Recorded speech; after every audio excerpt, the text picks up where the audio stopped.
Live from the internet, this is the Crystal Chronicles, your top-rated #1 podcast for all things Dissidia Final Fantasy Opera Omnia. Welcome to episode number 61, recorded on this July 18th, 2019 in the United States, July 19th in many parts of the world.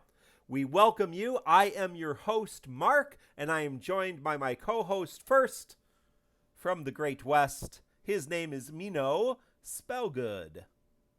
Hey, what's up, Mark? I'm here. It's about a very melancholy mood right now, I guess. Stuff going on and the game. We're specifically talking about the game, I guess, but pretty I feel like it's a very uneventful week. Uneventful week indeed. And from the Great Southeast, it is our friend Kreese, a.k.a. Zerink. Kreese, how you doing? I am doing much better this week than I was last week. So, Hey, you fixed your sync, right? sync is fixed. Tropical storm didn't really hit my area, so I'm... So you are storm-free and sync declogged and not backing up, and life is good. As many of you know who follow us on a regular basis, we are filled as a community with a number of different weebs and lovers of all things Japanese, and so we do want to lift up all those who have been affected by the arson and fire at Kyoto, right? Animation studio in Japan. And so the families of the 33 employees who were killed, the many others who were injured, and of course the studio itself. So we just give them our thoughts and prayers and send good vibes to our friends in Japan. And so let's take a moment for that and move on to this particular weebhood, which is Final Fantasy, specifically Final Fantasy Opera Omnia. So we have some news today, and that news is first, there was a bug in the Android 10 and also I believe iOS 13. So they are saying, Square is saying, be sure that you realize that if you upgrade your phone's operating system, it may not mesh with Dissidia Final Fantasy Opera Omnia. So that would be Android 10.0 update, and I believe the iOS 13 update as well. I've never had any problem with that. Have you guys ever had any problem updating your phone and not being able to play the game? I have not, but I remember this was a huge issue on the last big Android update where Dissidia Opera Omnia was, I think, unplayable for some people for months until they fixed it. So this is not a new issue, but it seems to bump into them every time they hit a new operating system major update. That was last summer, right? Because that was during the Zaz 35 release, because there was a whole bunch of Android players who were not able to get that, so they extended that banner. Am I correct? Am I remembering that right? That's what's coming to my memory. Oh, yes. You're right, yeah. Interesting. Well, just be careful if you're thinking about upgrading your phone. Maybe hold off until the game says, yep, we're compatible with Android 10 or iOS 13 or whatever it is.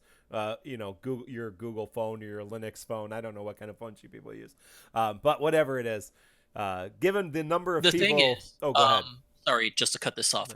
A lot of service providers will not push updates as soon as they become available, so you really have to want it to be able to get it. I think there's usually a little bit of a delay as the service provider tests the update, make sure there's no breaking glitches on the OS update before they actually push it to most customers. So most people don't have to worry about it. It's just the people who really go for the high-end Android, like the newest phone, the newest update, everything, and are doing it on their own, that have to watch out. All right, so you heard it from Kreese. Watch out if that's you. If not, don't worry about it. There's a bug fix in the game. There was an issue with Rem, the character Rem. Her turn convert ability was not working correctly when the extension passive was not equipped, or yeah, right? Is that correct? Anyway, there was a problem with Rem's kit and her working in the game. That has been fixed. So if you had an issue with Rem and you're like, what the hell's going on? Or why isn't she working right? That should be fixed currently. Yeah, the swap turn. Honestly, yeah. I don't. Oh, it was if the 5-star rune daggers or affinity ability powers of transformation was equipped, but passive extension was unequipped, it caused issues. Again, I don't know many people who are trying to do that, so it's a weird technical bug, but someone must have run into it. Very good. We do have a weekly draw. It seems like it's been a while since we've had just a regular weekly draw, or maybe I just never pay attention to them. But we do have a weekly draw. It is Kuja, Palom, and Papaymo. And the first pull is half off. There's no EXs on that. So not much to write home about unless you miss some of those 35s that you really would like. Or 15 in Papaymo's case. But the big thing is the featured characters on that banner, so Kuja, Palom, and Papaymo, get double experience while that banner is active. And that should be the kind of thing going forward. That should be consistent moving forward. That means that if you're trying to catch up on summon boards, for example, those characters will have double XP and should be good in summon boards. Or if you're trying to just level them, you haven't leveled them for some reason, it might be a good time to do that. So that's nice. Nice to have more characters with that double XP, more options to bring into summon boards and all that kind of stuff, if that's something that you're concerned about. We also did get, finally, our second July Summer Chocobo panel mission, or our July Summer 2 Chocobo panel. So we weren't sure, last month we had like 4 Chocobo panels. This month it looks like we're getting 2, but that does come with quite decent rewards. So 50,000 gil, 5 stamina potions, 5 feathers, 50 of each upgrade material, 500 gems, a relic, 5 books, and 5 weapon tokens with a ton of extra gems and a power stone for clearing it all. The big one for this is, of course, you need 25 quests with Tidus and Rem. You need to do 50 co-ops, which Mino hates. And 50 scorpions. Now, the scorpions are in Cid LC. So if you're looking for scorpions, they're in Cid LC. Although there is a level in Arc 2, Chapter 2, where you can get 6 scorpions per run. So you can come into our Discord community or just look on Reddit, and you should find which. It's like something Plains Part 1. It's kind of in the upper right hand of the Arc 2, Chapter 2 map. And it's just a normal 3-wave battle, but there are 6 scorpions, so that can help you if you don't get enough through Cid. The worms are currently in co-op, so if you just do the co-op, because we need still to get those things for the co-op, the tokens. So the worms are in co-op, and then the chimeras are going to be in the twins, right? Am I correct in saying that?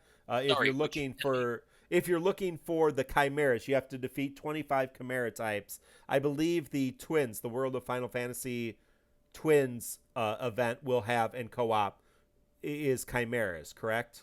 Yeah. Yeah. That's their boss.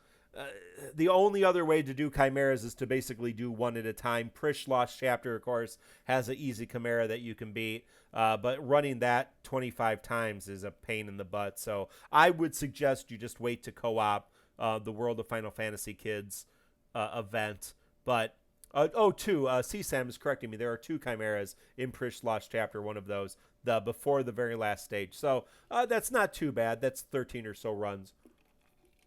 So if you cannot wait, of course, you have to wait 8 days to kill the panel anyway. But you can go to Prish Lost Chapter, just the level right before the final one, and get your chimeras. I believe that is the news, and so that brings us to a couple things, a couple events we have to talk about tonight. And that is Beach Bash number 2. Now, before we get into the bitch and moan fest about the whole thing that is Beach Bash Part 2, let's talk about the good stuff. And that is, we got a banner with Tidus EX, Auron EX, and Yuna. And we got Tidus Rework, which Tidus was, I'm trying to think, Tidus was, Lightning was the last of the 3 potential we talked about a couple weeks ago. We talked about Squall, Tidus, and Lightning, I believe. Those are the 3 that Kreese said are possible. I believe in terms of order in Japan, Squall was first, Tidus was second, and Lightning was third. And so Tidus is coming to his order. Tidus and Lightning all came within the same month.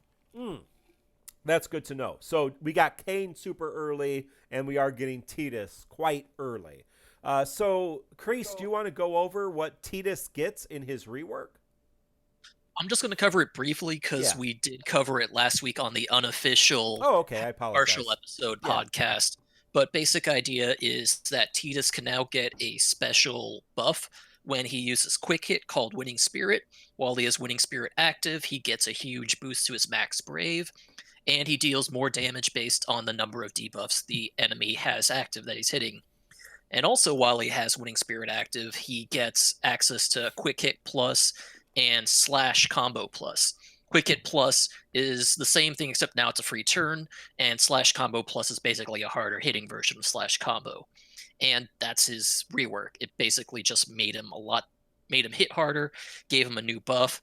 The only big quirk with him is that he does not refresh Winning Spirit using Quick Hit Plus, so you have to let it wear off before you can reuse Quick Hit to refresh it. Again, he can deal a lot of damage now. He can apply some nice debuffs. He can do some AoE damage with his EX weapon. So overall, nice. I'm not a huge fan of his kit myself, but I think he is a solid character. Yeah, I have him. You have his EX too, don't you, Kreese? After we discussed it on the podcast last week and I asked Mino for his opinion on which banner I should use my tickets on, he said I should go all in on tickets on this banner. He did. So I went all in on tickets and I got a full Auron set and Tidus's EX out of like 300 tickets. So thank you, Mino. Nice. Well, yeah, it's a double EX banner. You can't lose. Unless the characters are not going to hold up very long. Mino, there was some talk on our Discord, I know, this week. I don't know if you were involved in it, but I did have some questions asked to me. Did you dip back into this banner in hopes of finally nabbing Tidus EX? No, I've said a million times he's dead to me. I'm never pulling for him again. All right. Because he snubbed me so bad that first time. Although, I will say that if we're talking about the positives of Beach Bash, I really do like Tidus' rework coming early. Because unlike Kane, whose survival into Cosmos will be questionable, I think Tidus will be very useful. I remember Kefka was used for quite a few of the early ones because his debuffs were so useful. Tidus brings another option in that field with longevity and more damage as well. So I think I think I might try taking Tidus for a run, even though I don't have his EX. But I think he's a very useful, the most useful rework we've gotten pre-Cosmos going into this. So I think it was a really, really nice gift. Yeah, I think I have Tidus' full kit and have for a while. I think it is a nice upgrade, and it's going to give him a little bit of opportunity. I've always liked his kit in-game. It seems a little clunky compared to some of the other characters that we have who are a little bit more straightforward, like Renoa and Sephiroth right now. But, he is considerably more useful than he was, and you can pair him with several other characters who make him even better. So, assuming the boss can be debuffed, that's a big thing, and his speed and everything else is certainly a benefit. So, and the free turn train that's getting bigger and bigger coming up. Like, he's already on it. So the free turns quick hit stuff, that's really useful. It is useful. It's less useful in this co-op where I see people using Quick Hit Plus for no reason and just wasting their buffs. But yeah, it makes sense. He will be strong, probably. But it's also obvious that his rework was designed with this EX Plus in mind that we will not be getting for a long while. Yeah. Yeah, so I mean, in your short fights, you're going to use quick hit to get the buffs and to change your abilities into the plus, and to get your your unique buff.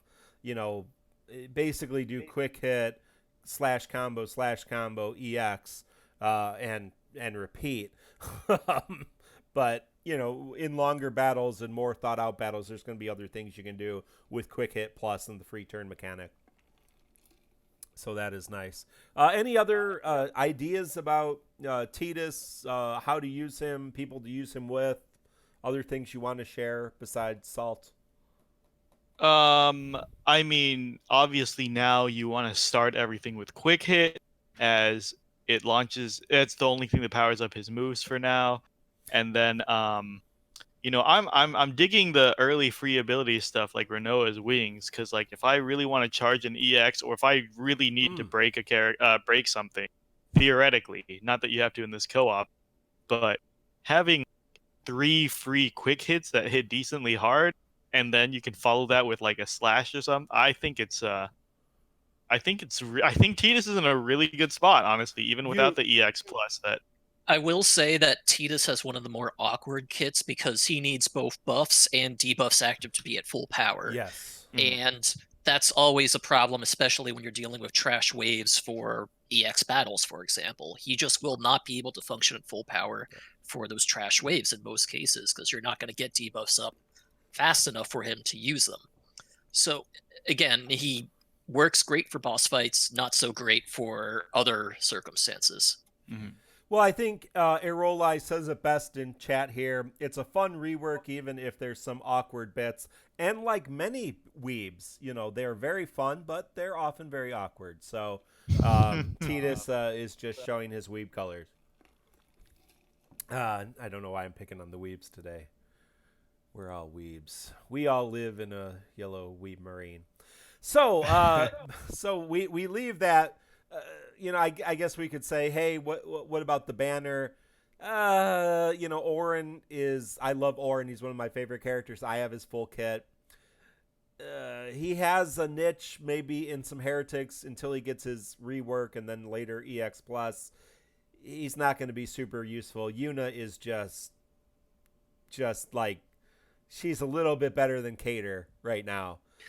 She's so terrible. This is, I mean, to derail slightly, I'm getting annoyed because I feel like if they were gonna, so I mean, like, whenever they do these Square Enix streams for this game, they're very aware of what's going on in the community, because Josh is always hanging out in the chats and stuff, so he knows when he announces things like how big it'll go over, like the Adoja, like when he first announced Adojas, or when he first announced like let's say Crystal Limit, or like any quality of life he knows people are looking forward to, they will mention it on stream, even if it's like 2-3 weeks away. So these rework Adojas that we've been waiting on for almost half a year now, it's like if they were coming soon, because everyone's speculating they'll be coming at the end of the month with Vivi's EX, but I feel like if they were, they would have said something in their stream. Like, when have they ever kept something this big, this secret? Like, I feel like they always jump at the chance to announce big features coming to the game this month. So now I'm really doubting that these reworks are coming, and I'm really like, are they even going to do anything at this point? Are they going to announce in the next stream how far off? But either way, these characters are freaking awful now, well, and it's really killing the game. Yeah, just to share, maybe there's a few people who don't know what the heck Mino is talking about. There were 6 characters in Japan who were given, we've talked about this before, but in case this is your first time listening, or you're new, or you haven't heard this before, there were 6 characters in Japan who were given special passives on artifacts. Each character received 2 very, very powerful artifact passives. And it was kind of an early attempt at reworks. And the Japan players hated it because you had to grind forever to get perfect arts. And if you did, it made the characters amazing. And if you didn't, it kind of made the characters trash. Specifically among those 6, Yuna, Sarah, Vivi were very good. Cater, Lion, who else was in that? I'm missing one. Ash and Lion. Ash. Okay. Not Ash. I mean Aerith. Sorry. Aerith. Okay, yeah, Aerith, not Ash. Yeah, so those 6 actually had some really cool things, including auras that were very, very useful. Arguably, without some of those abilities, they will be much less useful and not very top tier. So Sarah's coming out with Shiva summoning boards. Vivi's coming out his EX at the end of the month in the chapter. If they do not get if they do not get those passives or some kind of rework to make up for those passives, something exclusive to global, there's going to be good arguments of maybe passing on some of these characters. So it is interesting that we've not heard about it. I'm still holding out till the end of the month, till the VV event. And after that, we may not get anything, and then I'll probably say, well, I'm holding out till Sarah. But I think once we get Vivi and Sarah, if we don't see anything, I don't think we're gonna see anything. I mean, do you just think they just don't think we know that those exist, or the majority of players don't know they exist? They absolutely know. No, come on. We were just saying Josh knows what the community wants and talks about. He always says he checks the Discord a couple times a day. Honestly, I will also say that on the Reddit, there have been multiple threads that have popped up over the last several months where people have asked, where are these artifact passives? When are they coming? What's going on with these characters? People are aware. Yeah, so I'm saying, like, I'm getting very cynical now. Hold on, I think an airplane's going up. Well, I'm getting really cynical now because they usually announce everything. As Macnell said in chat, they usually announce things that are happening before the next maintenance and the next stream.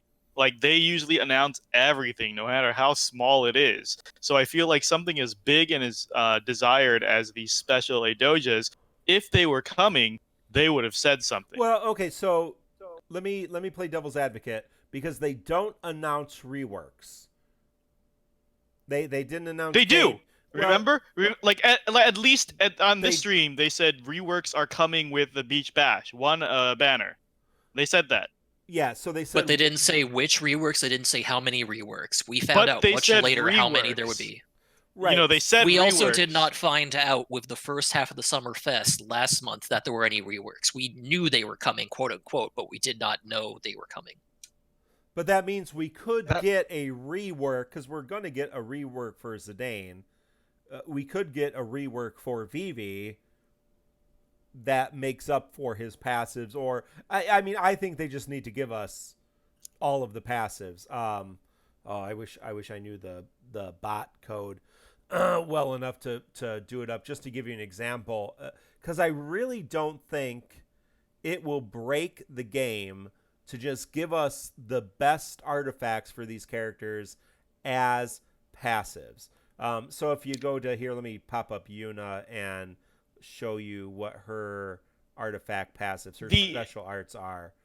So Yuna, the argument, her art passives like quadruple her max brave. I think if you have 3 perfect ones or something ridiculous. Yeah. So I mean, Yuna's are some of the most egregiously amazing. So her 2 special passives are buff attack boost all, raises the party max brave and attack by 10%.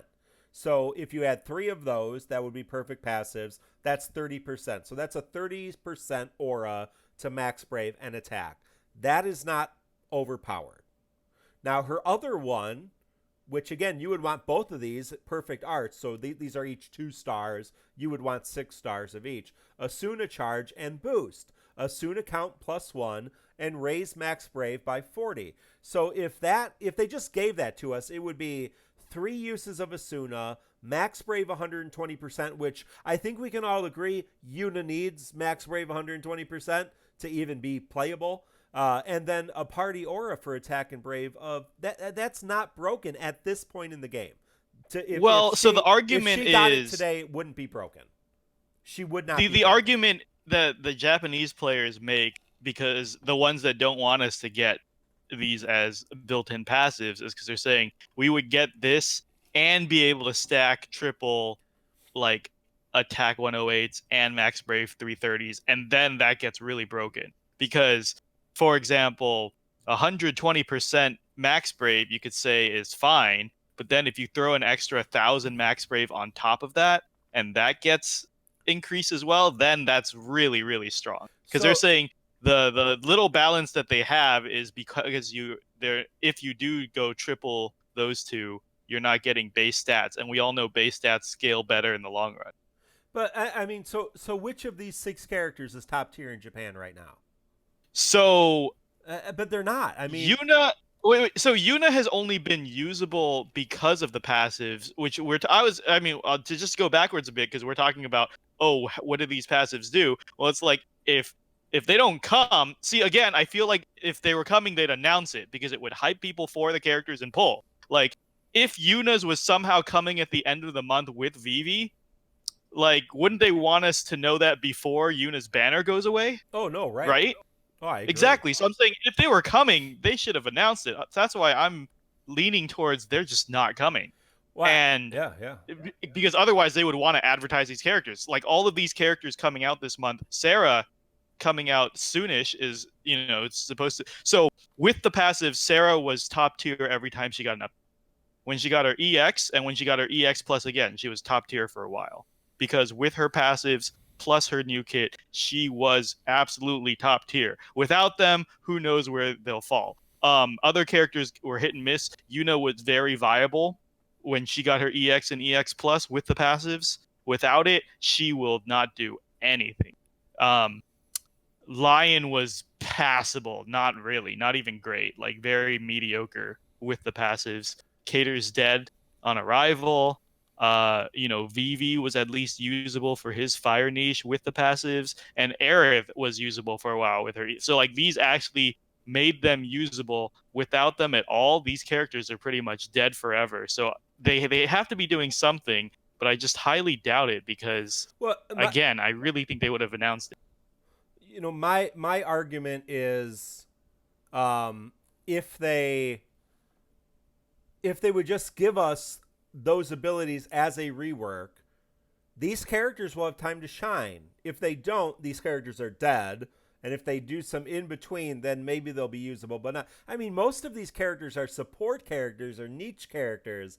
They're never going to be top tier. I mean, Sarah was top tier for a while, but top tier support is very different than top tier DPS or etc. So, yeah, Kreese, any thoughts? Well, you could argue that top tier support lasts longer. Well, sure. Yeah, sure. Kreese, any thoughts on this? I got your message. So we'll talk about that here in a second. My thoughts are that I think what we're going to see is we're going to see partial artifact passives, special artifact passives baked into the character reworks based on what SQEX has decided is necessary for the characters to be viable in the current environment. For characters like Vivi and Lion and Cater that are pretty garbage, they're going to get much bigger contributions of those artifact passives than characters such as Sarah and Yuna would. But we'll see. It's hard to determine what's going to happen until we see a character example.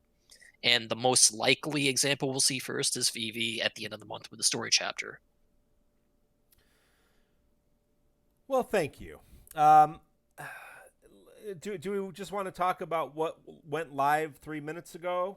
I want to. Let's cover the negative sides of the Beach Bash and then go into this, because this is clearly a fix. Yeah. Okay, good. So we got the second Beach Bash. Of course, the first Beach Bash, there was some problems, and Square came out and said, "Hey, we apologize. We want to try to fix this. It was just so grindy, and you couldn't unlock the extra things, and it was just a mess." So they changed it in Beach Bash 2. How do you guys think they did? I'll go second, Kreese. You go first. My personal opinion is I think they had a good idea with how they addressed it. Instead of locking the co-ops behind the Beat Bash challenge, what they did is they locked the EX and EX Plus behind it. However, they overshot on the number of tokens everyone had to farm in the co-ops in order to unlock those. Based on the fact that 7 days after the event went live, we have still not unlocked the EX Plus. there's a lot of factors in play, in my opinion, on why that happened. For example, I think the combination of boosted characters they chose for this event, most of them are not popular characters, and the ones that are popular might not be very good at the current point. Yeah.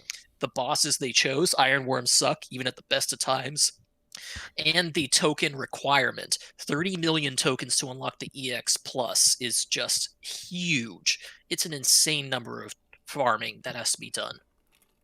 So my opinion is, I think it was a good idea. I think they overestimated how much the community would like the co-op itself for a lot of factors.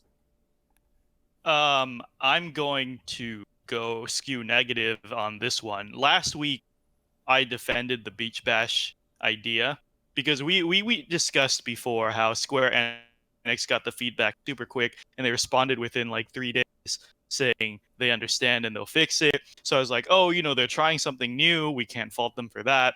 And I understood what they were going for. Like maybe they wanted to pad out the event so people were more active.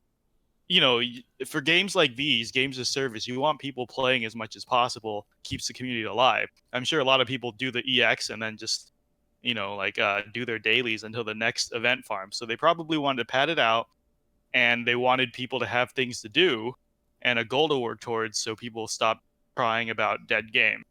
But I think they went in the wrong direction with this one. Like I know they wanted to give all the co-ops unlocked early, so that, because it feels terrible when you're grinding the low co-op for no gold tokens. It feels really bad. Nobody wants to do it. But this time, the EX took even longer to unlock than last time, which is a huge misstep. And to top it off, when we started recording this show, the EX Plus wasn't even unlocked yet. And it's still not unlocked. And this is a big deal because this is a timed event, right? So it's a timed co-op, timed EX. So basically, we're getting less time to do the EX Plus than ever. Well, and it's going to be interesting to see with and we'll talk about it here in a minute, with a new co-op that just hit 7 minutes ago. Are we going to complete the requirements for Beach Bash 2? At all? Yeah, we'll see. But we'll talk about the new co-op. We'll talk about the new co-op that dropped. But because this leads into it, we need to cover it chronologically because it seems like the new co-op is a fix. But so basically, a full week in, EX Plus hasn't been unlocked. Requirements haven't been met. This is terrible again because for a timed event, you have less time to do the hardest thing that'll probably take most of your time for the average player. The average player, less than a week to grind out the hard fight is it's tough, or even if you're not checking your phone every day. So it limits our playtime and it feels like they're holding content hostage because we've always gotten, for over a year now, we've gotten the co-ops and the EX and EX Plus dropped at the same time. And I feel that's fine because people who want to do the co-ops will do the co-ops. People who want to come for the EXs will do that. And, everyone's happy. Sure, they might leave the game for a bit afterwards, but everyone was used to that rhythm. Now it feels like it's not that they're not giving us more content. They're giving us the same amount of content, but less time to do it. And they're padding out time between releases. It's like they're trying to stretch the event to last more than a day because it's 5 days between updates. So they're like, here, this is a 2-week event. Spend the first week doing co-ops and then the second week crunching the EX. And it feels really shitty, if I'm going to be honest. Like I said, it feels like they're holding content hostage. It's like, please play more co-op before we give you what we know you want. I'm just going to say that devil's advocating what you just said. There are a lot of players on our Discord, on main cord, and on the Reddit that constantly say, when is more content coming? Why is there not enough? There's several players, not everyone complains about this, but several players complain and say, I'm grinding through stuff in an hour after it drops.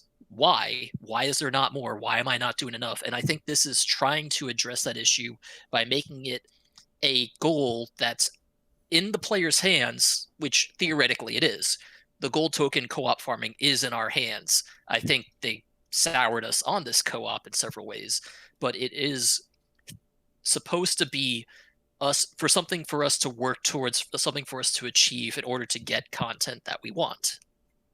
Okay, so let me counter that. First of all, I need to mention Thalassa in the chat is saying it's awful and I don't even want to do it anymore, but I have to. So again, it's not fun.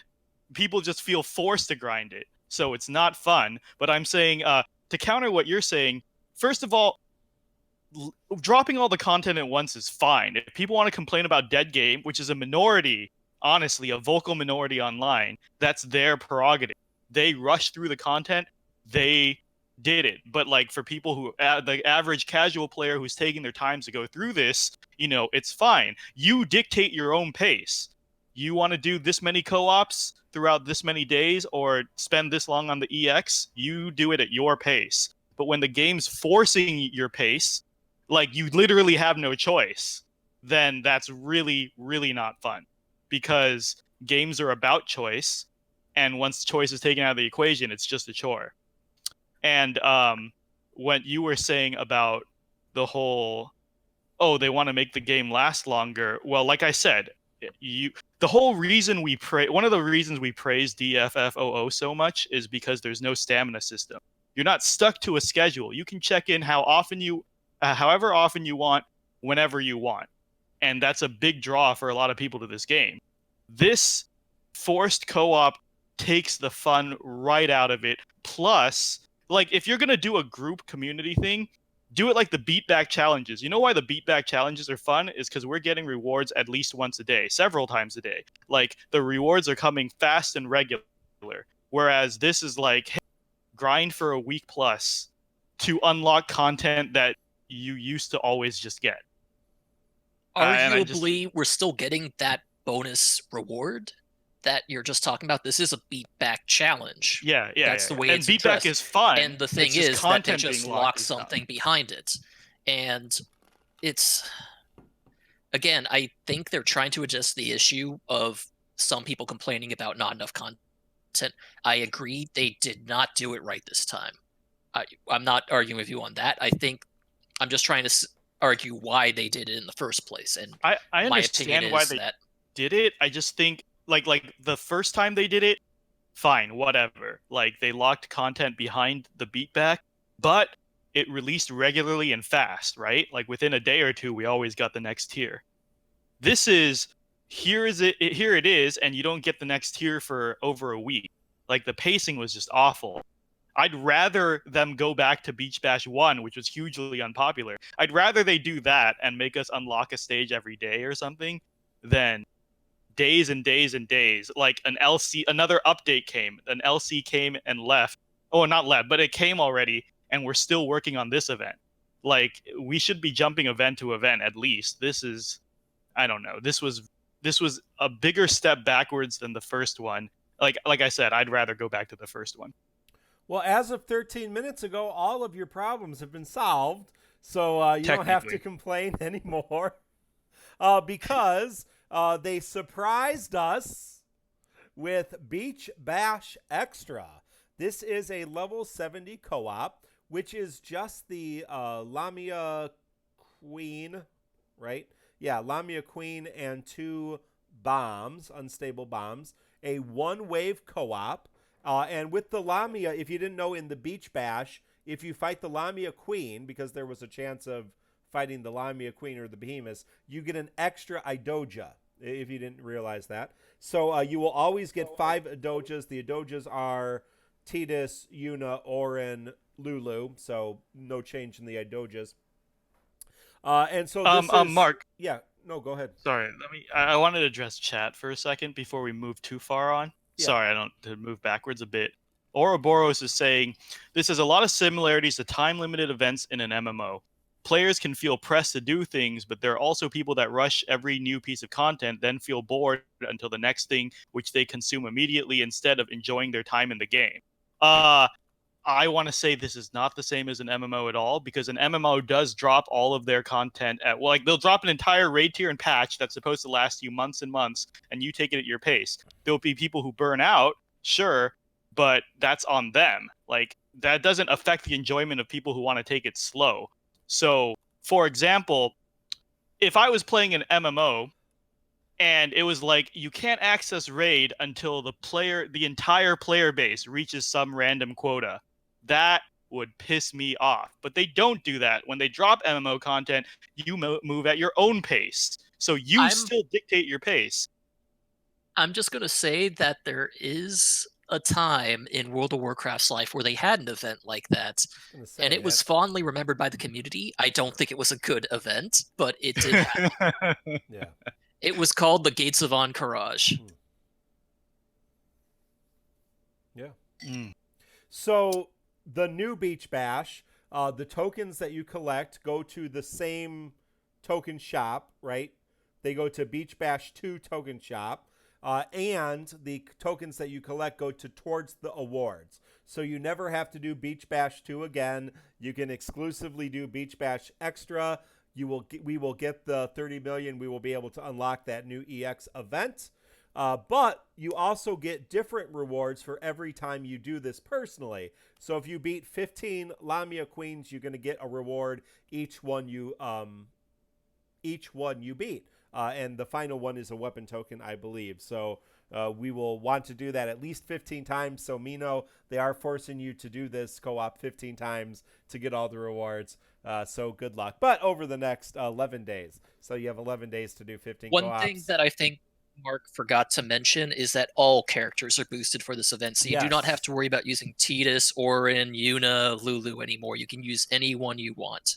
All characters are boosted. The Idojas are just the 4 characters that I mentioned, but Irolai is saying that she just did one, and Kane was the free one. So maybe the free Idojas can be from either Beach Bash. So we'll see. You can tell us what you find in there. But the set Idojas seem to be Lulu, Tidus, Auron, and Yuna. So I do really like this fix. I do think I want to say, again, this is Square Enix's fast response to this. They must have gotten negative feedback on this as well, because I know the community has been pretty dead. They just got negative feedback from you. Yeah, but I mean, it took time to implement this, surely. And it came in the last update yesterday that we all know about. So, like, this was a quick fix, but it's a good fix. And I want to say, like, this is how, if they want to do this again, this is how they should do it. When we did the remember when we got those co-ops during garbage time that was everyone with synergy? Yeah. So everyone had a blast just running anybody. Like, if you're going to do a huge challenge like this, I think that's how you should do it. Give players a huge option. I mean, a huge variety to choose from of who to play, because then they can at least grind it out with their favorites instead of these terrible characters that we all hate. Yuna, who does nothing, Auron, who does nothing, and Tidus and Lulu. And this is a better way to do it. And I like the incentive of running 15 co-ops, because I'm sure the reason the beatback crawled to a snail's pace, which it did, by the way, like, you can tell that, like, the amount of gold tokens we got in the first day compared to, like, yesterday, oh my god, it is so slow.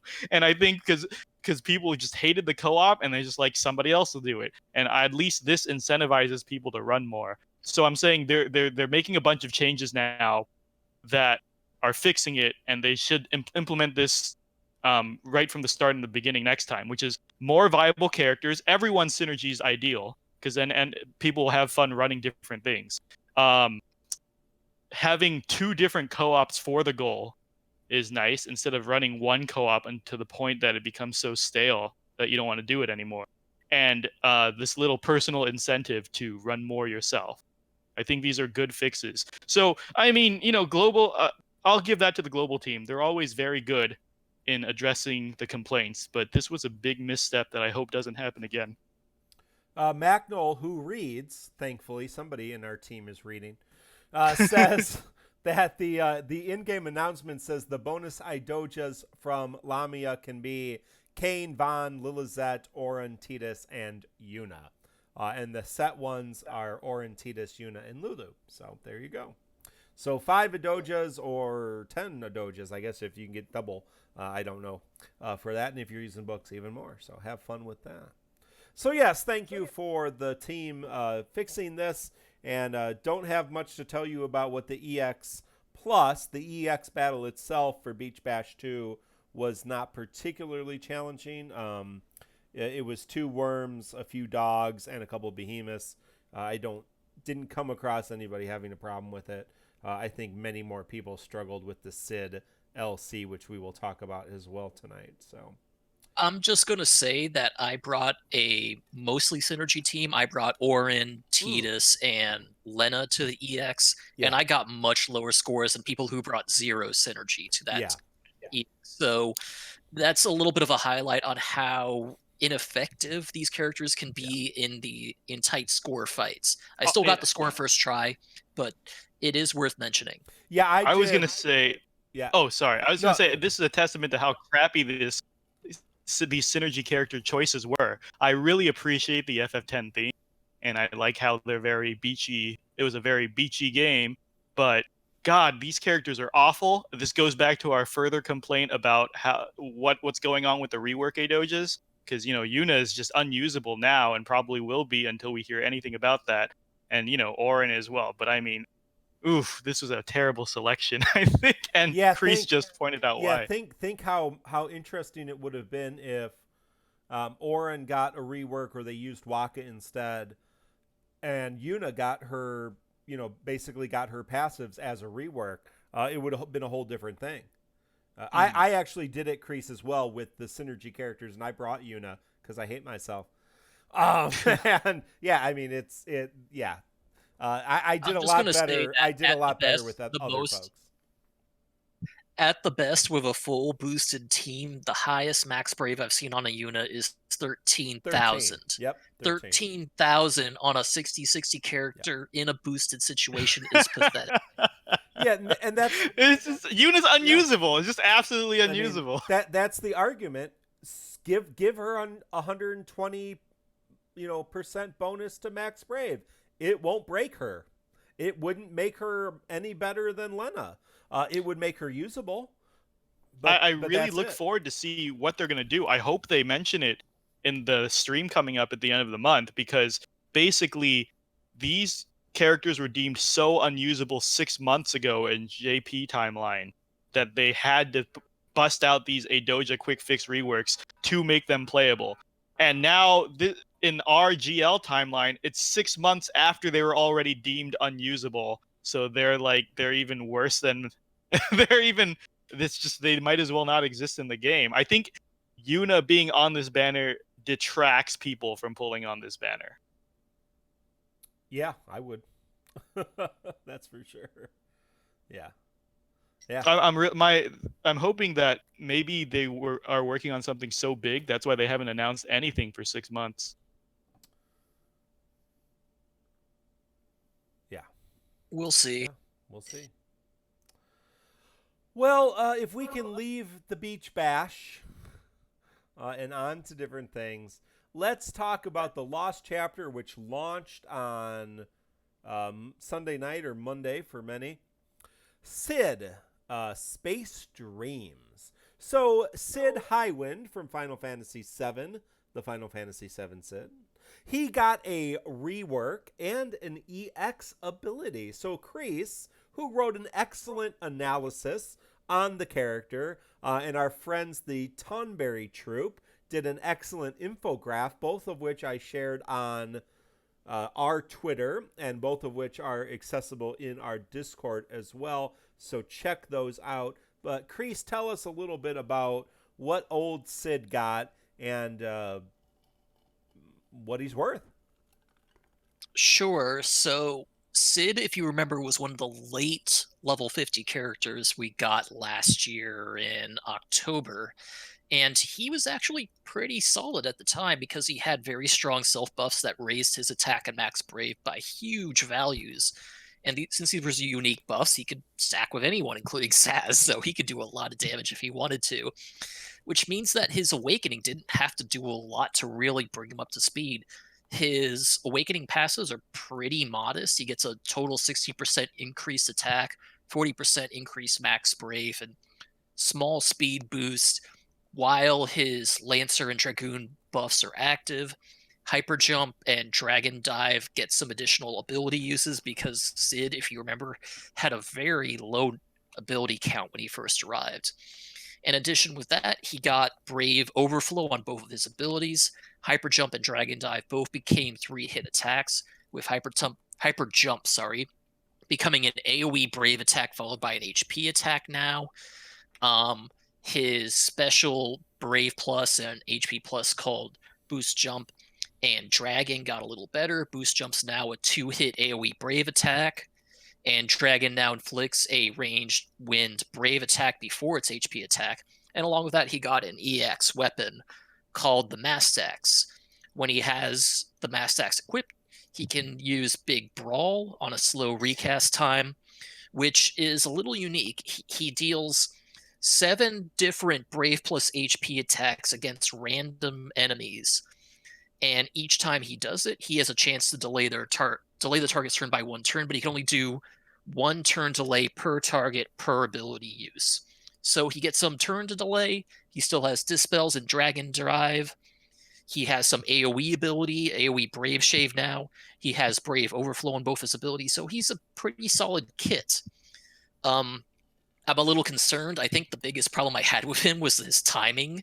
He has the same issue where he's coming off of a lot of very strong damage dealers that have arrived in the game. So a lot of people probably have damage dealer fatigue. Like, why would you pull for Cid if you just got Renoa or Golbez or Rework Cloud or Furion or Kane or Sephiroth or Jacked or even Lulu? Like, there's so many damage dealers that are in the game right now. They're all very good, very solid.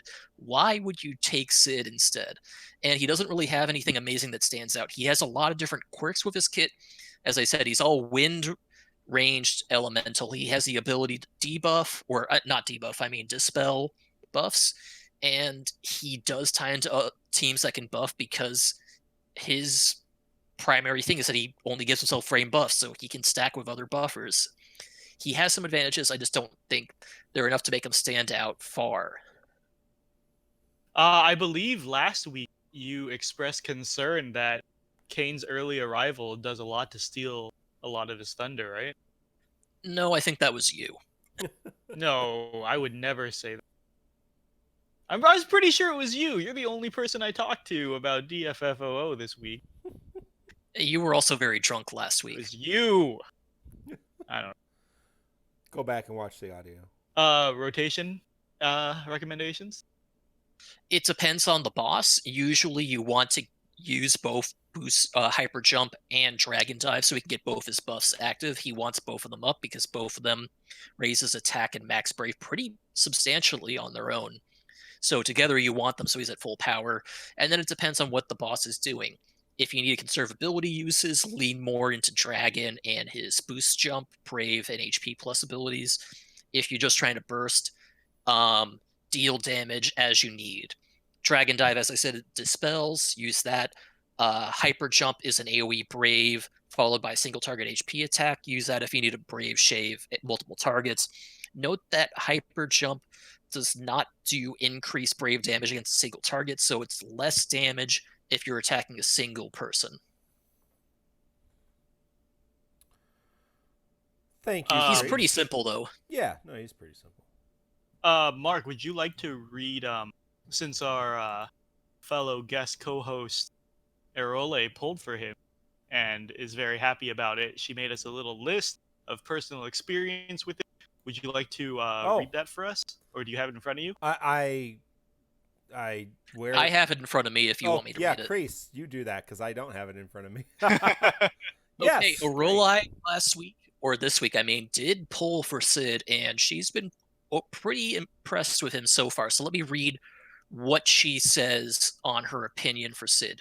1, Cid is versatile in how he can do damage. Skill 1 is an AoE brave attack plus single target HP. A lot of top tier damage dealers currently are very single target focused. with splash damage from HP plus, such as Renoa, and AoE Brave plus HP only from X, such as Sephiroth or Renoa. Skill 2 is single target focus with minor dispel powers for Cid, handy at the oddest moment sometime. 2, Big Brawl when used is ridiculous. First hit will always be against the target you select. She doesn't know the exact ordering, but it's random, is what it says in the text for the ability description. If you are breaking units correctly in order, you can get everyone to shift not only 1 turn, but 2 due to the delay from Big Brawl itself. 3, Big Brawl's cast speed is pretty good. Takes about 3 skill casts if only using skills for the first cast, and every other cast after is 2 skill uses.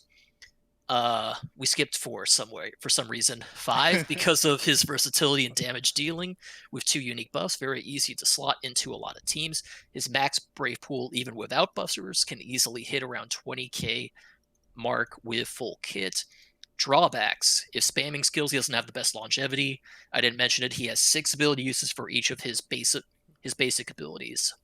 Also, despite me mentioning the big max brave pool he has, he really does want party buffers, especially of the max brave variety, so he can push his damage further on his regular skills. You can also, of course, bring someone like Vanille, who can debuff enemies for him to hit harder as well. Overall impression, very positive. I'm going to have a lot of fun with this guy, and really want to make him work in the next difficulty tier. We don't know if they'll be calling it Cosmos or not in global or not. I think, well, Areola is always ray of sunshine and super positivity, but to bring the hype down a bit, I want to say he has a lot of versatility. HP plus heals, Brave plus AoE, dispels and buffs himself.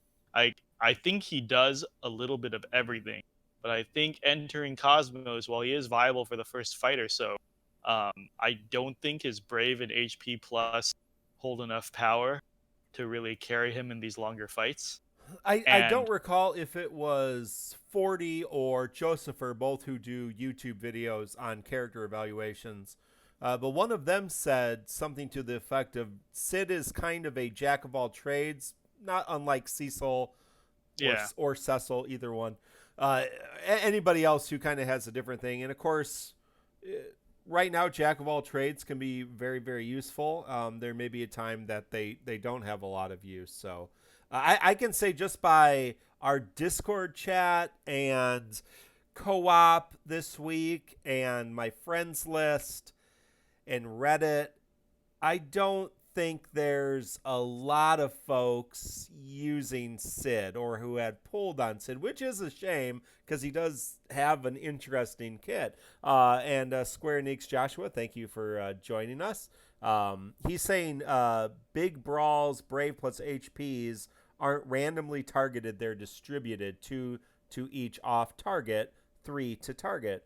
Thank you, Square Enix thank you for that, Joshua, for telling us how. Thank you the for the game solid works. data. That always helps our hardcore theory crafting. Considering I don't have the EX weapon myself, I haven't paid too much attention to the exact description. Sorry. So getting that confirmation really helps our community. So hats off, Josh. Thank you very much.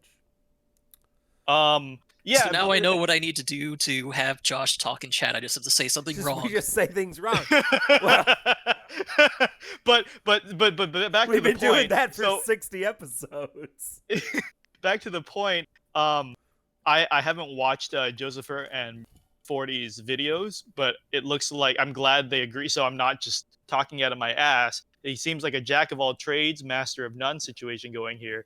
I'm going to countermark and say, actually, for Cosmos and any time we have this like transition into a next difficulty tier, as we saw in the GL Hell month, right, with the Cid, Lena, and who's the other terrible EX? Rydia. Deuce was pretty bad. Damage checks are king.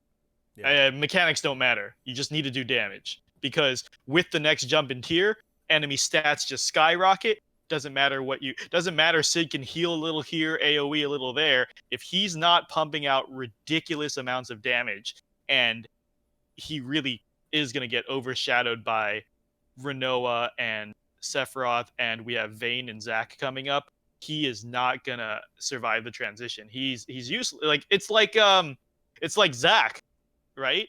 Zack came out with a great kit, but he didn't hit hard enough to compete with the 60 Awakening, so he was benched immediately. So I'm gonna be the negative Nancy here and say, sadly, he's a victim of timing, and probably one of the worst scaling final 70 characters, because we will be getting Zack, who scales terrifically into Cosmos, lasts most of the Cosmos run. Rydia as well scales terrifically, but Cid is a missed opportunity because they wanted him to do too many things and specialize now in that you've said that, Arolai is going to try to make you eat your words and use Cid Good. all the way through Cosmos, and she'll be laughing at us because I believe if anyone can do it, Arolai will make use of Cid in most fun and peculiar ways. So we look forward to Arolai's runs on Macnol's Call to Arms in Cosmos era with Cid and many other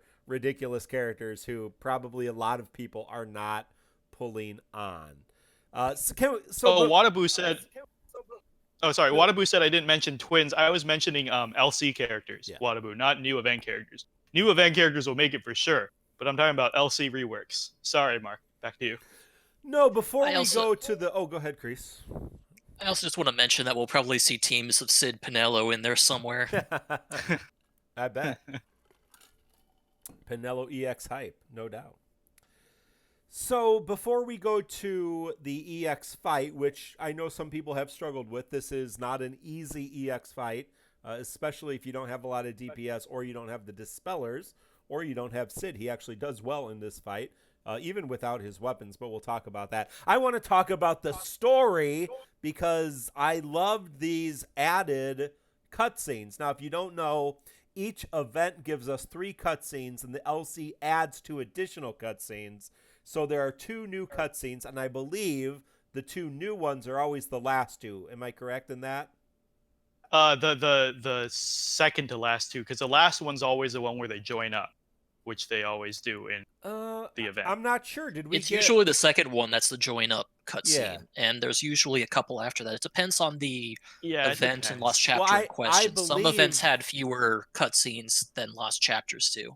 I believe in this particular LC, the final 2 cutscenes are the new cutscenes. One of them is a Cid cutscene, and it's a cutscene with Paladin Cecil, so you know that's new because Paladin Cecil was not in the game when Cid launched originally. And so it's a cutscene where everybody gets around and talks about all the Cids they know in their world, all who are great airship engineers and pilots, and so they all kind of have a moment about, oh yeah, there's all these different people in all these different worlds who are all airship pilots, and all of them are named Cid. And Cid, during that entire time, he's like, yeah, of course, there's all these people named Cid, and all of them are airship pilots. What the hell else would they be? So I thought that one was hilarious. Sorry, I need to cut in for a sec. When Zidane was in that cutscene and he did not mention that his Cid was an Oglop, I was shocked. I thought that was going to come up. Well, he was only an Oglop for a little bit, right? He did get turned back. And then he became a frog. Yeah, and then he was a frog, right? Yeah, that would have been a nice little thing. But then I believe the final scene where all of the dads come around, and I thought, Mino, this would be one that you wanted to talk about specifically, because all the dads come around, and he gets a dad lecture from Granddaddy Jet of all the dads. And so this became not Cid's Lost Chapter. This became another Jet Fest. I'm pretty sure one of the writers for Opera Omnia loves Jet as much as I do, because I love Jet. I want him to have as much screen time as possible, and he has more screen time than I've ever dreamed.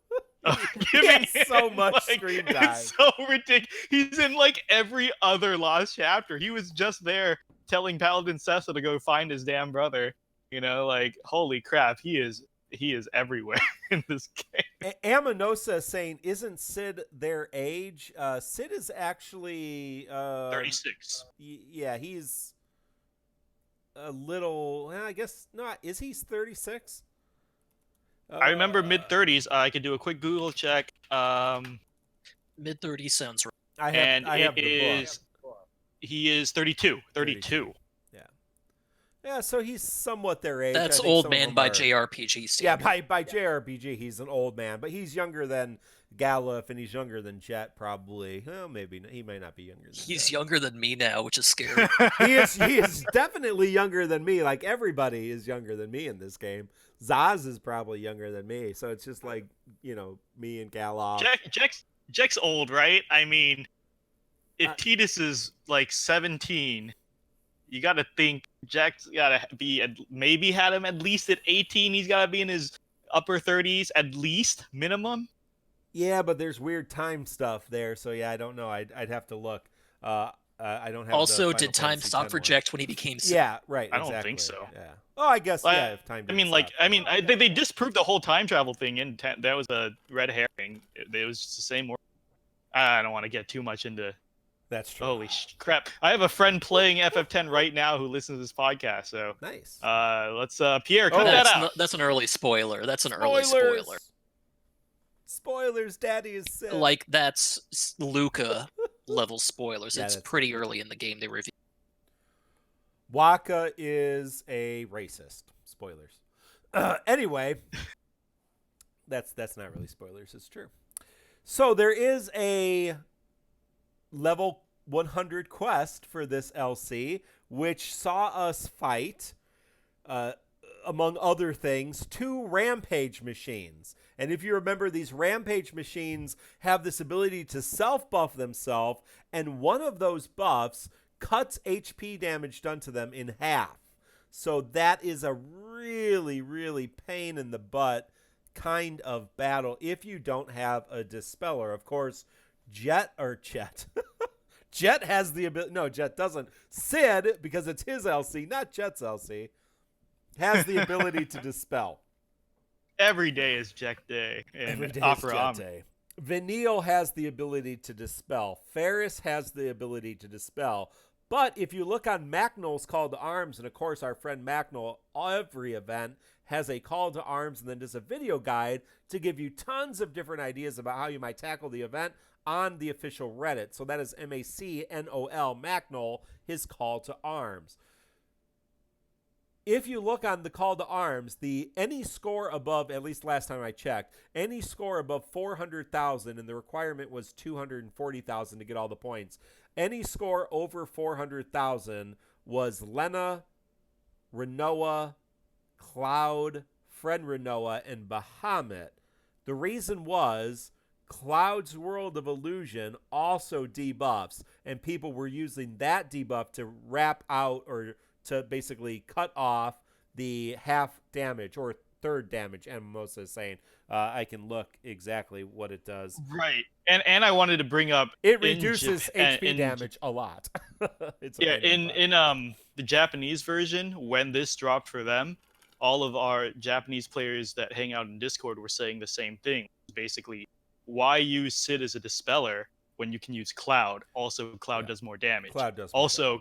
Cloud just shuts out Cid because he has more guaranteed dispels because he hits so hard he can reliably crit if you have his World of Illusion weapon. Yes. And don't forget, he batteries himself before the cross slash, so he can pierce defenses much easier, as well as throw the paralyze on. So it's just like, Cid has such unfortunate timing. He's just surrounded by better characters. Well, you're right. And a fully kitted Cid is doing excellent damage in this event. He is dispelling. If you don't have the Cloud fully kitted with his World of Illusion weapon, Cid is much better than Cloud. But if you have all of Cloud's gear and all of Cid's gear for this event, yeah, it's tough. Cloud is doing the dispel. He's doing paralyze because he gets his paralyze, which is super helpful, and he's getting launch. Yeah, it is unfortunate for Cid that we got that Cloud rework and his World of Illusion weapon not that long ago. Again, we've had it several times now. People have. I will say this event is designed for Cid because the boss has wind and range weakness, which means Cid will be dealing basically cap damage all the time because he hits wind and. Yeah, I mean it's super tailor made for him, but the double weakness to his specialized attack is going to make him look a lot better than he is. Guys, don't fall for the synergy Oh, I buy. definitely agree. Don't fall for the synergy buy. No, but he is tailor made for this event, and he does well in it. There's no doubt about it.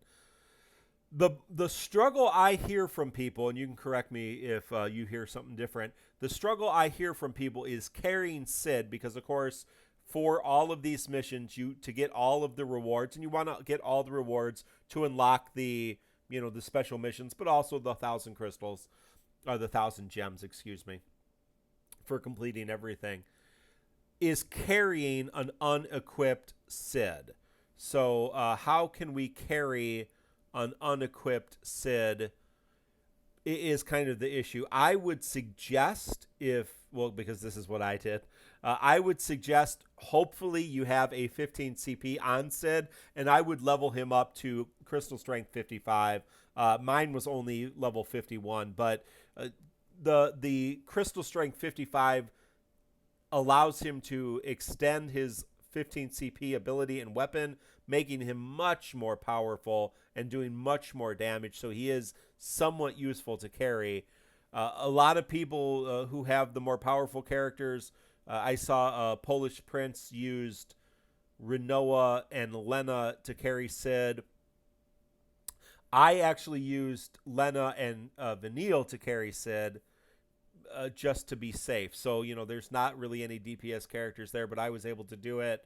I did not get the high score with that, but I was able to carry him without doing a 100 gem refresh or, whatever you call it. So, a reboot after you die. So, yeah, that is always an option if you're struggling. You can spend the 100 gems if you feel like you can beat it with a refresh character, but Rinoa, Vanille, Quistis, even Ferris. I did a Final Fantasy V, Ferris, Bartz, and Lena run, and they were able to do it with Ferris's. It's tough. I'm not going to lie. Bartz is kind of fallen off, and Ferris with Lena and Bart's battery.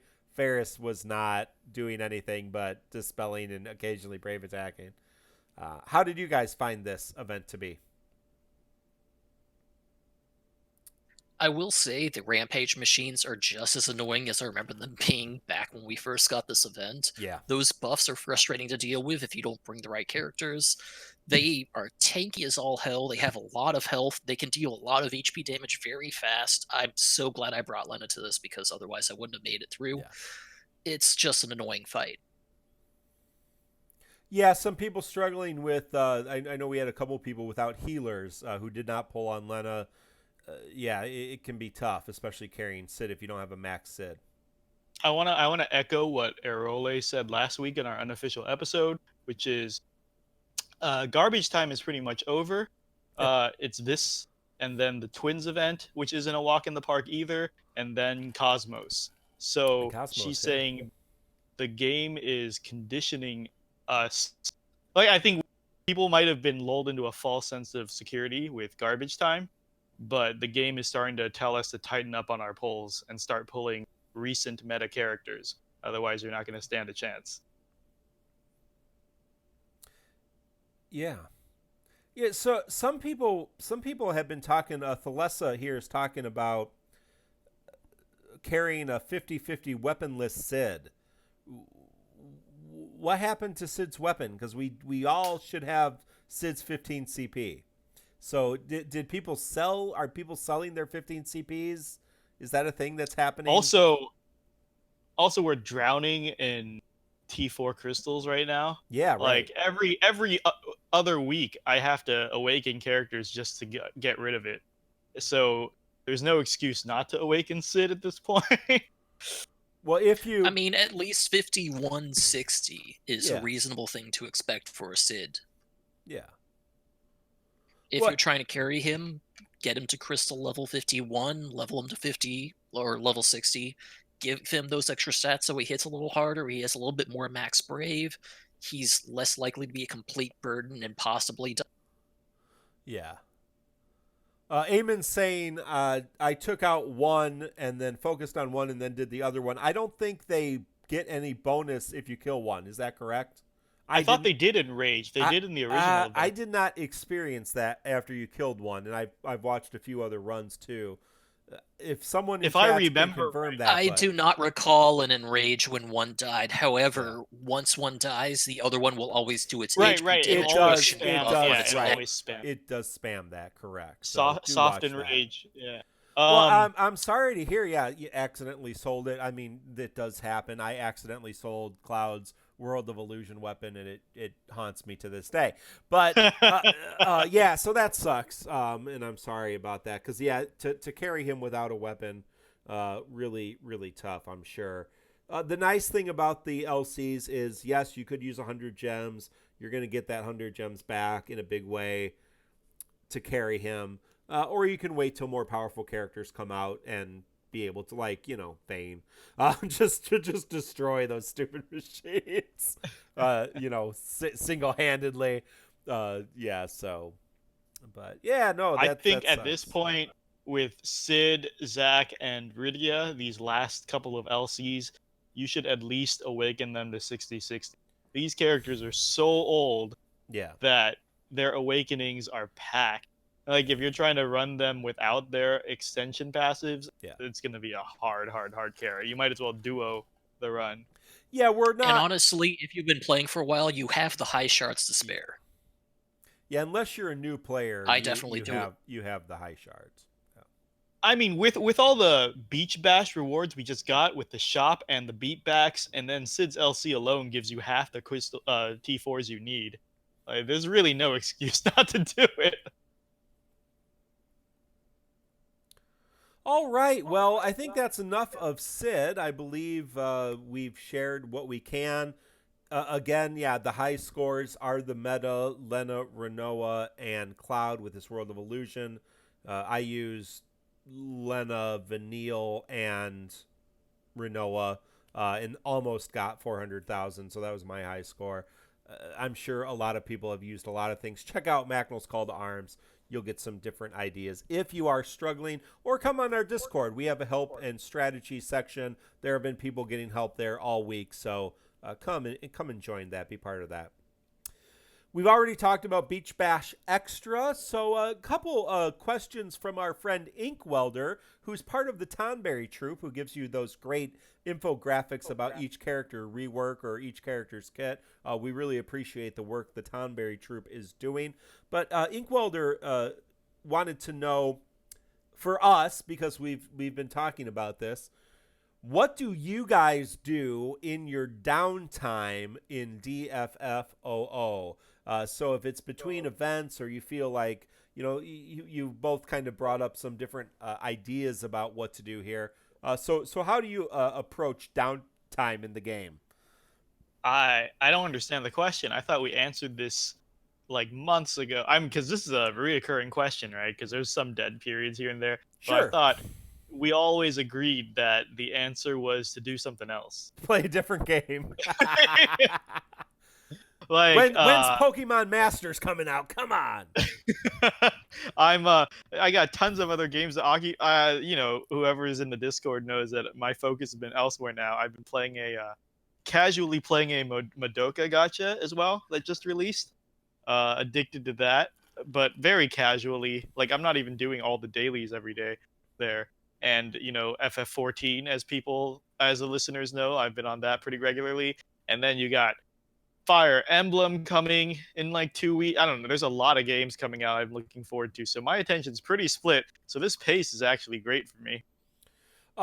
Just to backtrack a second, Ito is telling us that they refreshed the Beach Bash 2 shop. So there's now new gems, new tickets, new Dissidia points, new potions, new armor tokens in the Beach Bash shop. So make sure you grab those. And we have 14 days to continue that co-op. So very cool there.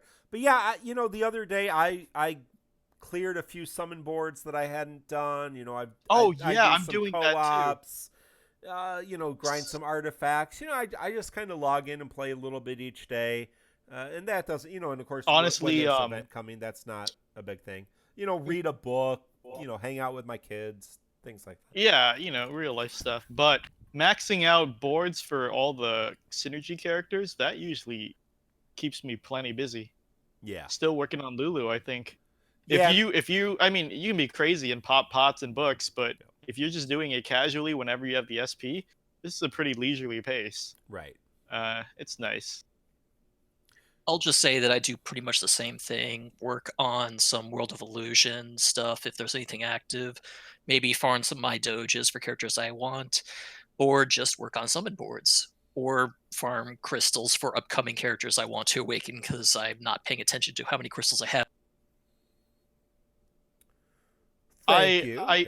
I do know people think that the Beach Bash is a little slow. I think that's because of the way they paced it, but I really appreciate that Square Enix is spacing all the updates out to be no more than 5 days apart. I prefer that much more. People used to complain that we used to have dead weeks or like a week and a half, even up to 2 weeks of no updates, just a co-op. Not even EXs to follow that. And this is so much more preferable. Something every 5 days is the perfect pacing for me. I know some people are saying, well, not all content updates are equal. Like sometimes you get a summon board, sometimes you get a story chapter, and then sometimes you get a co-op or a short LC. But I still like to have a reason to check into my game regularly. So I think they nailed it with this schedule. It's just that the co-op locking behind the the schedule has been pretty good this month. Yeah, I just want to defend it because I know there's a lot of negativity out there about it, but again, it's the same people who speed through you. I mean, mostly from you. So I'm praising it right now. I think the schedule is great. I hope it continues this way, honestly. Ito is saying, hey, you can always he's saying you can always fill up your weapon and upgrade or armor orbs to 9,999. And then Trivial Coffee said, how do you farm those? And I think that's a good question. The World of Illusion right now, of course, you can get them weapon and armor orbs in any World of Illusion. The World of Illusion Carbuncle's Treasure is a good way to get those.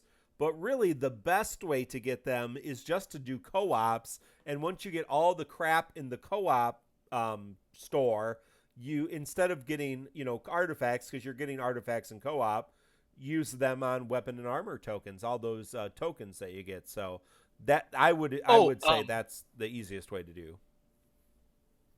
Sorry, really quick. Slide in chat says even the streaming, the DFFOO official stream schedule is good, because I think we used to never know when it was coming. Now, not only is it steady, but I believe, I'm going to butcher this, but Joshua told us last time that it always falls in the same pattern, which I forget. I think he said last Monday of the month, right? Yeah. Or is it? Yeah. It's the last week of the month. It's usually the Monday or the Tuesday. I don't think it's always the Monday or always the Tuesday, but it's always that last week of the month. Basically, when the event calendar we have for the month is about to run. Oh, he's gone, so he can't correct us here. But I thought he said a specific day. I thought he always said last Monday, because I'm pretty sure for the last month or two, we've always been hitting a Monday. It's been on Monday, correct. Yeah, so I think he said last Monday of the month, and now we always know when to expect the stream, so that's really nice. So I see some people, including Erolai, are already having fun in co-op, bringing Edge and screwing over their teammates. So that's exciting. Dodge those attacks so your teammates can die. And we do remind people that in this co-op, the Lamia Queen, of course, can enchant any person in the party, regardless of male or female or transgender or non-binary, whatever they are, they can be entranced because of her beauty and allure. So be careful, you may get entranced. Unless you are Erolai and bringing Edge and screwing your teammates, then you're going to be great. So... or you're bringing in Lena and you just have to debuff immunity. Yeah. Right. That would also be a really good thing. I think really probably should just bring 3 Yunas. That's really the best way to do it. Asuna that. each of you can just assume to the other, and you're going to be okay. No. You want to bring 3 caters. Oh Dodge yeah, them all. definitely 3 caters. Well, Cater has ice, correct? And all 3 are weak to 2 of the 3 are weak to ice. So Cater's a really good take in this one. That's what I'm going to be doing tonight. I'm going to be bringing Cater and Yuna and Vivi because he's fire and they're all resistant to fire. It's going to be great. Inkwelder also asks, and there's really the question he really wants to ask, I think we can talk about another time, and that's, can we talk about actual strategy in Cosmos?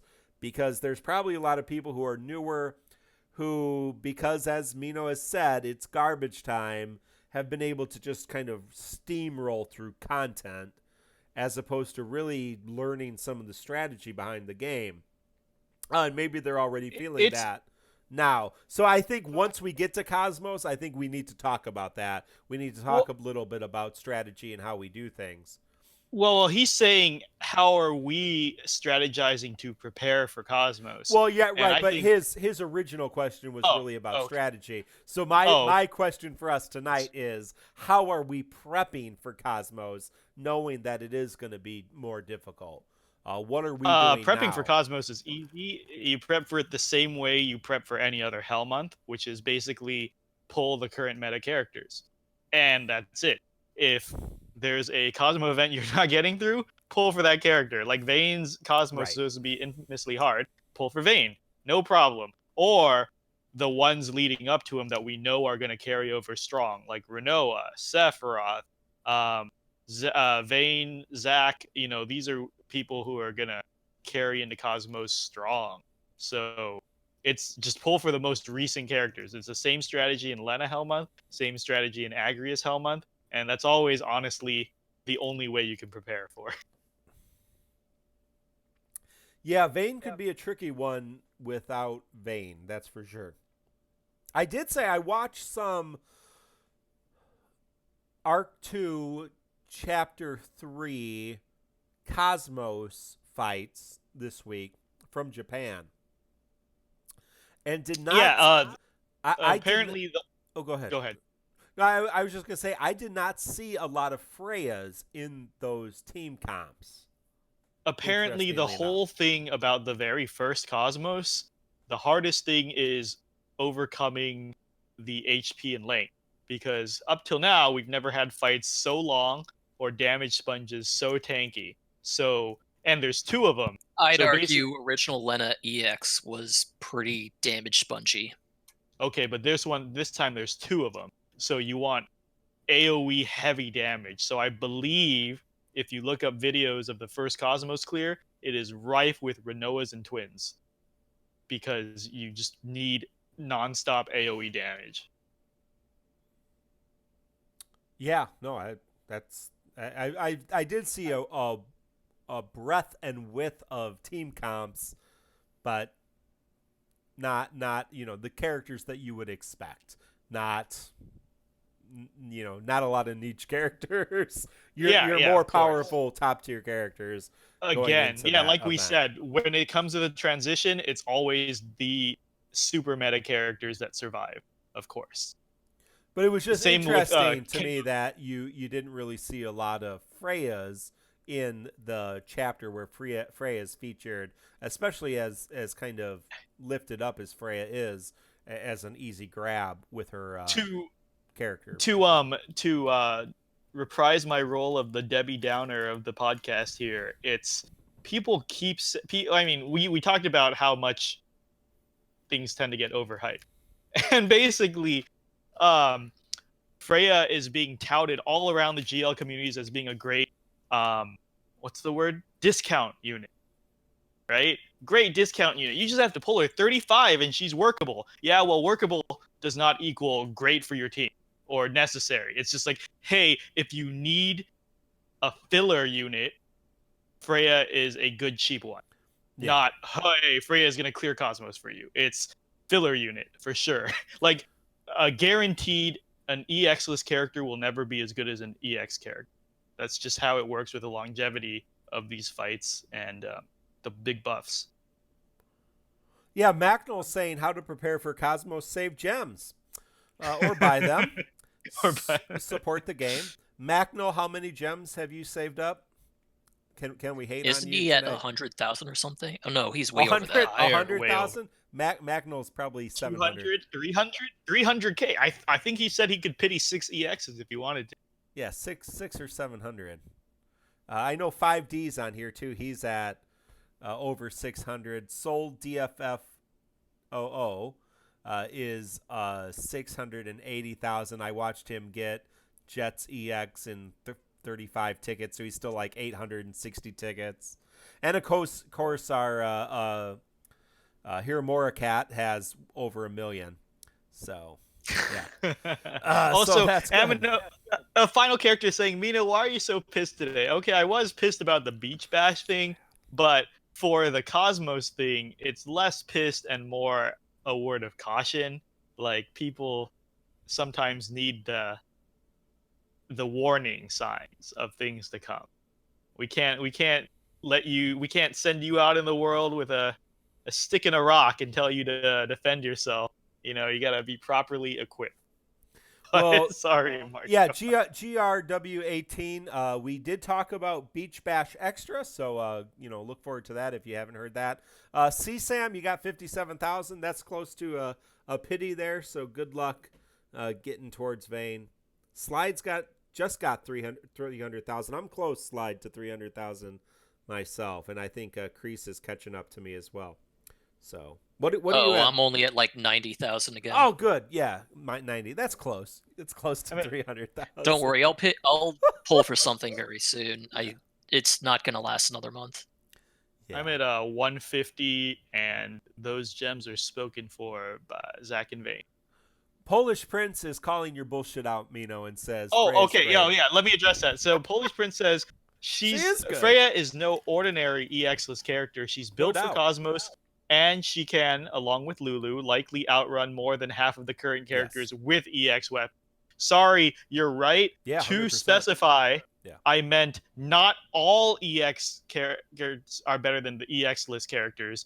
I meant the current relevant meta ones. Yeah. Like, she's not going to compete with any recent EX character. Like, she's not going to compete with Sephiroth, not going to compete with Twins. She's not going to compete with Cid or Renoa or any of them.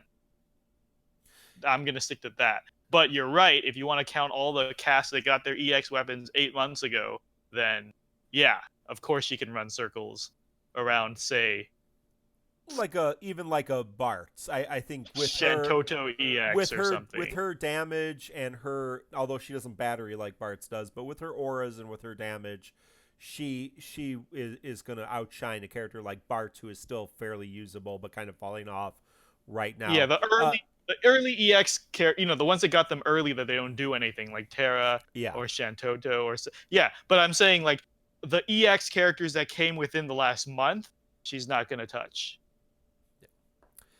Yeah, you're going to see that again with Elfma, however you say that character's name from Final Fantasy. Is that an Alpha Node or no, not Alpha Dog.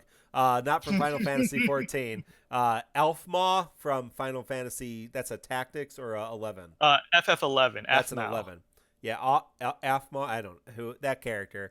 That character. How about Fran? Yeah, Fran as well. Fran's going to be there. Fran's debuffer more focused, right? Elfma is a solid support healer character who's going to be very useful and a very good pickup, especially for people who don't have excess of gems or need just a nice character. Right, comparing to Lulu and Aphmau, as you said, these are filler. Yeah, but he's not going to live up to Charlotta, right? Who comes out the same month. Right, it's like we compared Freya to Lulu, which I think is a fair comparison. Lulu is another recent EX-less characters. With the right team comp, she can enable the right team comp because, by inflicting the Imperil and enchanting fire, she can strengthen a team. She's definitely not useless. But if you want to say bring Lulu, Jekt, and Sephiroth, which will probably work, you could also bring like Lena, Jekt, and Sephiroth and do much, much, much better. I'm just saying, I'll be surprised if we see Freya hit the top 10 percentile of scores. It will be interesting just to see how much use Freya gets with Macnol's Call to Arms and other things. So, Right. again, I think Lulu's a great character, a good pickup. I think Freya's a good pickup. But I do think you're right. The top characters are still going to be those new characters with EXs coming out. And we're going to have less and less. At some point, we're going to just not get new characters without EXs at all. But we're still going to get a few down the line. Mm-hmm. And Polish Prince Go ahead. says he agrees with my correct revised statement that yes, the recent EX characters will still be better than Freya. But yes, I get your point though, Prince. Not all EX characters are better than the EX list. I'll revise that moving forward in future episodes, the recent ones. So like when Aphmau comes out, I won't say all EX characters are going to be better, just the recent one.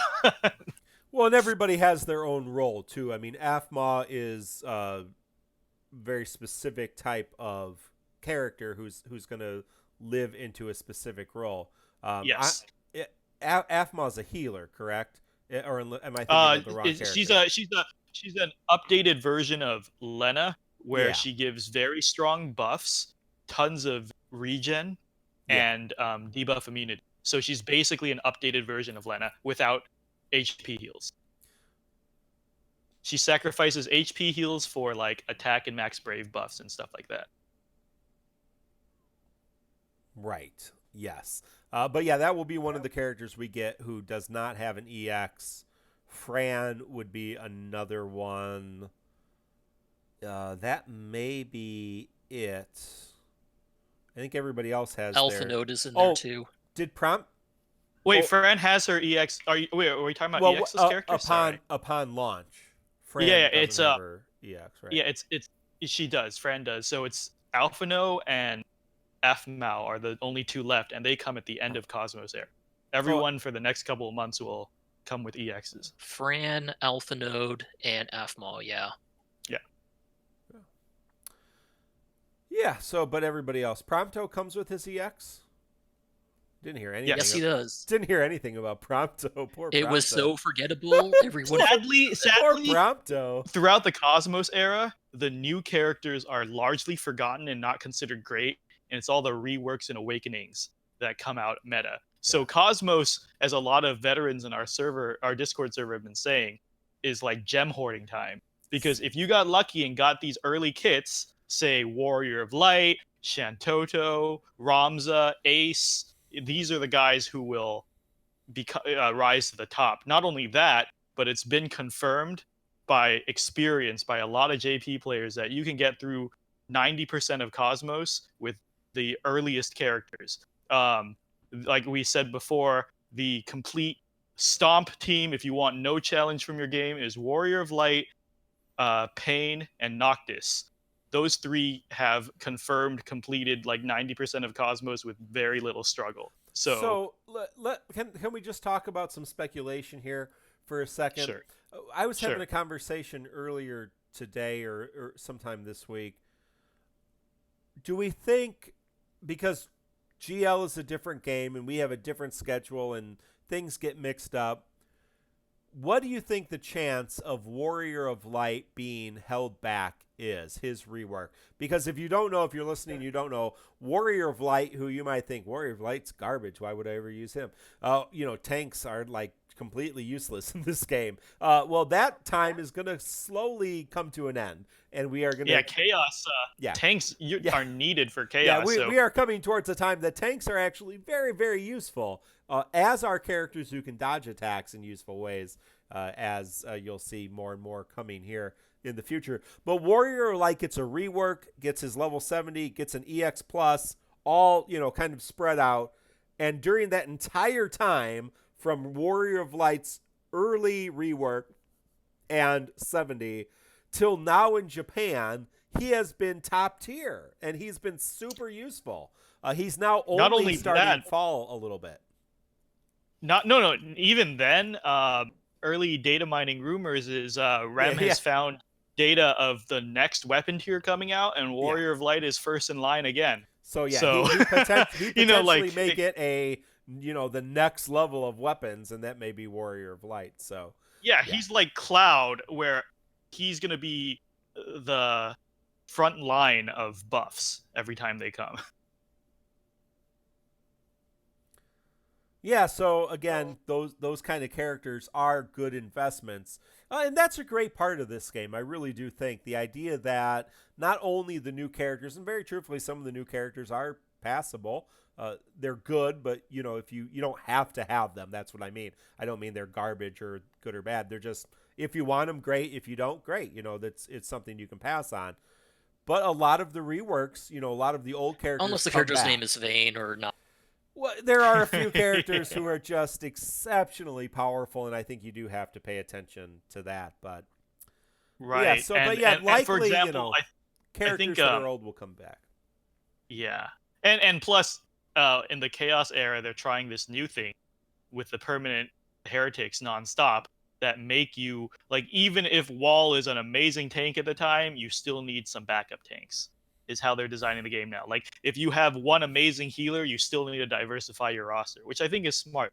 Well, yeah, heretics. Yeah, I saw a 20-minute video because in Japan right now, on the General Leo banner, Galoff gets his EX plus, and I saw Galoff just basically sit by himself in the far end of Dimension 5.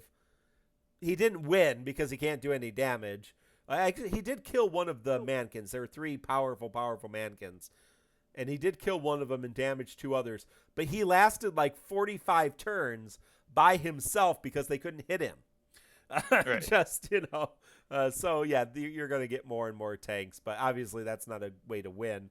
But it is an interesting way. Permanent Heretics is great for game design because I think they don't have to worry about making any unit too OP now, because no matter what, you're going to still need multiple. Even if you have an OP unit, it's going to get locked out from the rest of the fights. So, I think it's a smart design choice. Oh, link us that video. That would be really great to link to you. Unfortunately, I think it was in general. So who shared that video? Was that maybe Wadaboo shared that, or Eamon? Who's on here that shared the Galoff? I want to say maybe Wadaboo shared that. Are you on here?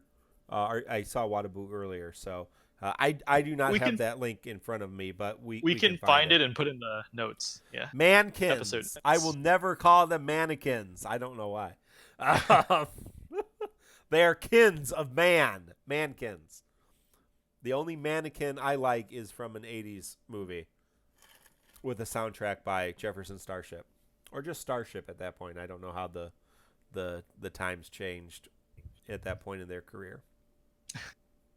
Eamon shared that link, so there you go. You can watch Galoff not get hit for 20 minutes. It's actually quite painful to watch, but enjoy it. Enjoy it. So looking ahead, Lan and Rain character event, Mysterious Sibling from a Mysterious World. I know at least one of our group, Eroli, is going to pull on these abominations called the twins, the chibi abominations. I can't even stand to look at them. But they are good. They are a strong character if you're really weak on DPS. And yes, I very solid. DPS. Again, GL likes to blow things out of proportion. Things are either amazing or terrible, but twins are relevant for a while. They're used in the first month of Cosmos, easy. They're the best AoE damage you'll get. Great for trash clearing, great for multiple bosses, and especially good if you missed out on Renoa, of course, because you should be entering Cosmos with a very strong AoE character, and right now that's either Renoa or twins. Banner's terrible. Yeah, who's on that banner? Ferris and Edgar.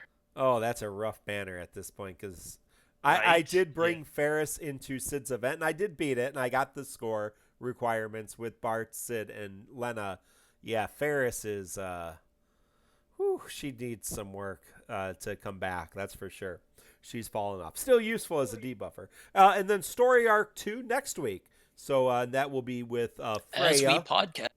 Yeah, as we podcast. Next week, Story Arc 2 will release. So maybe we'll do some polls. I might throw something on that banner just to see if I can get an EX or maybe just get Freya's 35. And Freya, Zidane, and Vivi EX are on that. Not Freya EX, but the other two's EX.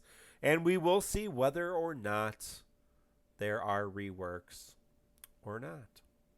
So, that's been a good show, I think, considering we didn't really have much to talk about. I think we talked about a whole bunch of things. We always say that, right? And then talk for like 2 hours. So this has been episode 61 of the Crystal Chronicles, recorded on July 18th, 2019. I remind you, if you want to get in contact with us, go to tccpodcast.com. That is The Crystal Chronicles, tccpodcast.com. There you can find links to our Twitter, our Twitch, our Discord, our Facebook page, Mino's home address, Chris's baked bean recipe. There's a lot of good stuff. Some of those things were not true.